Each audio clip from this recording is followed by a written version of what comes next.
giving you an opportunity to get the full story from the people who tell it best. This is Mediacom News Leaders. Hello everyone and welcome to Mediacom News Leaders. I'm Carol Kelly. Joining us today from Goodwill of the Heartland, we've got Jessica Schamberger. Jessica, welcome. Thank you, Carol. Really excited to talk about Goodwill, such a great organization, really nationwide. But let's talk a little bit about this one here, centralized in Iowa, and the mission behind Goodwill. Yeah, let me tell you a little bit about our history. We're an old organization. So Goodwill was founded in 1902 by Edgar Helms, who is a Methodist minister, actually from the Spirit Lake area, graduated from Cornell. And when he was stationed at a church in Boston, he was working with a lot of newcomers to the country who didn't have a job and didn't speak the language. Edgar didn't believe in the charity model, so he thought it would be more empowering to provide jobs to people that would allow them to be independent. He went around the Boston area, collected gently used items from wealthier residents. Those items were repaired and sold in a store, and Goodwill was born. So that was in 1902 in Boston, and now there are more than 160 different Goodwill organizations across the country. Goodwill of the Heartland was founded in 1965. We serve a 19-county area in southeast Iowa with 3 counties in southwest Illinois. And our mission is to help people overcome barriers to independence. We do that primarily through job programs. We help people find and keep jobs. Last year, our team helped 721 people find jobs. We also offer a homeless veterans reintegration program where we help veterans find employment either in our stores or in area businesses in the Quad Cities. And we have supported community living services that promote a person's ability to live independently in their home. So we might help them with budgeting or meal planning. And those are some of the variety of ways that Goodwill helps people be independent. Probably most notably, people think of your retail store. We'll talk about that in another time. There's just an exciting development that's happening here in Iowa. Okay. Talk to us a little bit about the vegetable oil packaging opportunity and how it came to be. Yeah, so this is actually the second time our agency has pursued the vegetable oil contract. And we were selected in July of 2017 to package around 18,000 metric tons of soybean oil annually for the USDA's International and Domestic Food Aid Program. This contract is unique in that it's available only to nonprofits that create jobs for people with significant disabilities through a federal set-aside program called Ability One. Ability One has a network of 550 nonprofit agencies that provide products and services to the federal government. So for instance, there might be janitorial services or total base management services provided to the federal customer. The Department of Defense is probably the largest customer of the Ability One program. And then there are others that will provide products like we intend to provide with the soybean oil to the federal customer as well. I believe there are about 46,000 people with disabilities employed through the program. Wow. And that's nationwide. That's nationwide. So talk to us about this packaging facility in Iowa, where that's going to be located at and how many people will be impacted. Yeah, so we selected a site in Coralville, Iowa. It's the former FS Feeds mill. You also might have seen Hawkeye Foods on the tall white tower that's visible from 380 and 80 as you approach Coralville. We selected it for a couple of reasons.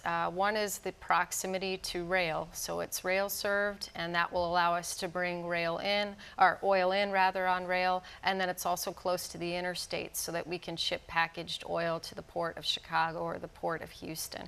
It's on the bus line, which we need it to be so that people who depend on public transportation can get to and from work, and we've just had great support from the city of Coralville and the Johnson County area too.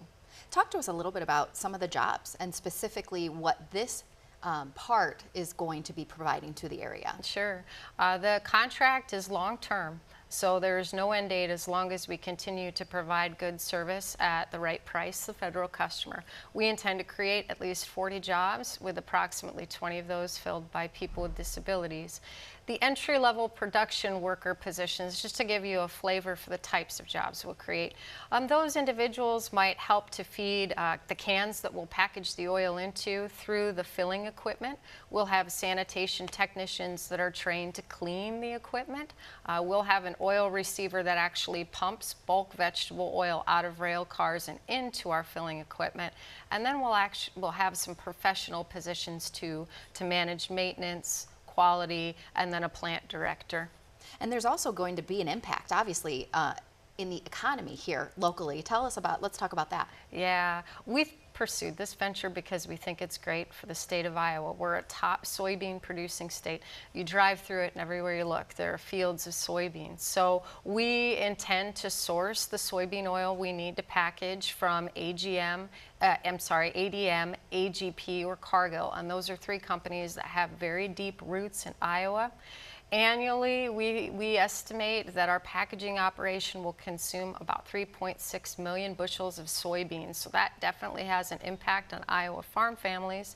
And then beyond just creating 40 jobs, which is very important, we want to provide a talent pipeline for area manufacturers, which is a huge employment sector in our state.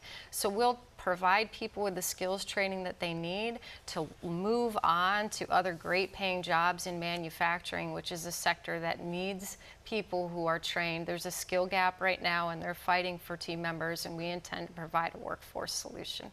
Let's also talk about, we talked about local impact. What about the international impact that this is going to be creating? Yeah. The humanitarian impact of the project is very significant to our leadership team. You know, often at Goodwill, we have local impact, which is fantastic. So on top of being able to create jobs and to source materials from the Midwest, which is our home, we'll be shipping this food aid to people, over 80 million people who are food insecure in 70 plus countries around the world. You know, often those receiving the oil, they are pregnant mothers, lactating teens, children who are starving, they're wasting away without access to proper nutrition, people who are in war or famine impacted parts of the world, or refugees that will often live in camps for more than 10 years and are completely dependent on food. And so to have that humanitarian impact with a product that's grown in Iowa, packaged by people with disabilities, is just, it's really exciting for us. So let's also, I guess, just transition to the retail store and the stores that are obviously in this area. Tell us a little bit about really what made you decide to pursue this venture. Yeah, most people don't connect Goodwill, which has such a strong retail brand, with food and or manufacturing. And so for us, we're very proud of our retail operations. We have 17 stores in Southeast Iowa and Illinois, and they help us generate revenue that provides the opportunity for Goodwill to fulfill its mission. But, you know, for us, we've been in contract manufacturing since the 1970s. It's the lesser known side of the Goodwill organization, but we are ISO certified. We provide packaging, assembly, inspection, and recycling services to businesses like Whirlpool, Rockwell Collins, and Nordstrom Direct. We've done some food packaging on a limited basis for General Mills in the past, and then also packaged some pasta for ConAgra. I think because of our performance on commercial contracts and the fact that we ship about 7.6 million finished assemblies on an annual basis with 100% on-time delivery, positioned us to take on this federal work. And it's a great way, again, for us to fulfill our mission and create paid training for people we serve.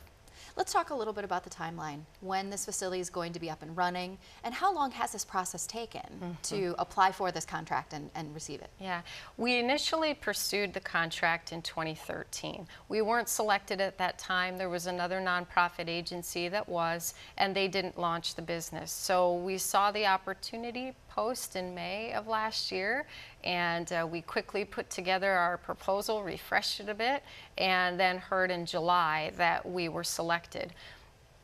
Through the Ability One program, things work a little differently in that you're selected based on your capabilities first, and then you have to develop pricing and negotiate price approval. So that's what we've been working on for the last year.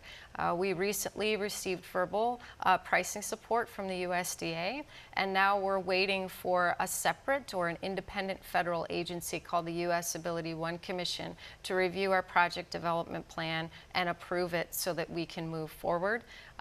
Post-federal approval, it's probably going to take us a year before we're operational.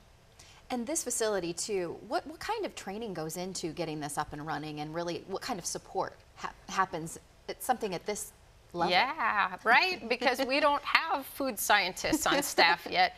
So what we'll need to do is recruit some technical expertise, and we've already started. We hired power engineers last summer, and Power works with a lot of food giants, so Nestle, Purina, and Heinz, General Mills. They are providing us with some guidance on and did site selection, equipment selection, and helping us build an efficient plant so that we can do this work well. We're also working with a consultant from North Carolina that serves another nonprofit agency that produces food products for the USDA. And he has more than 20 years of oil experience through his work at Unilever and is a food scientist. We've also engaged Iowa State University's Center for Industrial Research and Service. They've got a lot of food packaging expertise, and they're going to help us do this right. And there's a lot of different people that have gone into, like, talk a little bit about your team and how this has come to be and be successful. Yeah, we have a great team of dedicated leaders. Our CEO, Pat, has been with the organization for over 25 years, and she started helping people find jobs, so as a job developer. Tammy Erb, our CFO, has been with us for over 30 years, and I think we have got a very creative leadership team in our retail side of the business, our human resources side of the business, and everybody's behind this. So we've all been working diligently and together with our board of directors to come up with a plan for how we can do this right and see it really as just a great opportunity to transform our organization. And you said there is no end date on this contract. When is this going to be up and running? Did we talk about that? We did, but it's going to take us at least a year. And the end date, you know, the Ability One contracts tend to be very long-term in nature. There's no end date set. So for us, we would probably, as long as we're delivering on quality, price, and on time, continue to do this work. And the USDA contract is just the beginning. The filling line that we're investing in can run other liquid products, and we would intend to diversify the customer base so that we can provide commercial packaging services to others who need it too. Talk about those watching. How can this community help support the mission, the goals, and helping make this be a successful event? Yeah, the most immediate need is financial support. The costs associated with startup exceed $7 million. And we are a very healthy human service organization. We can afford to pay about half of that amount, $3.5 million, out of our strategic reserves, but we've initiated a capital campaign to try to find $3.5 million outside support. It's in its early phases, but we need contributors to understand how their gift can help us launch this business. And then, of course, once we're ready to move forward, we need talent. So keep your eyes peeled for those job openings if you're a plant director or you understand food packaging and you want to help us be successful. Because if we do well, then we're in position to create more jobs for people in Iowa.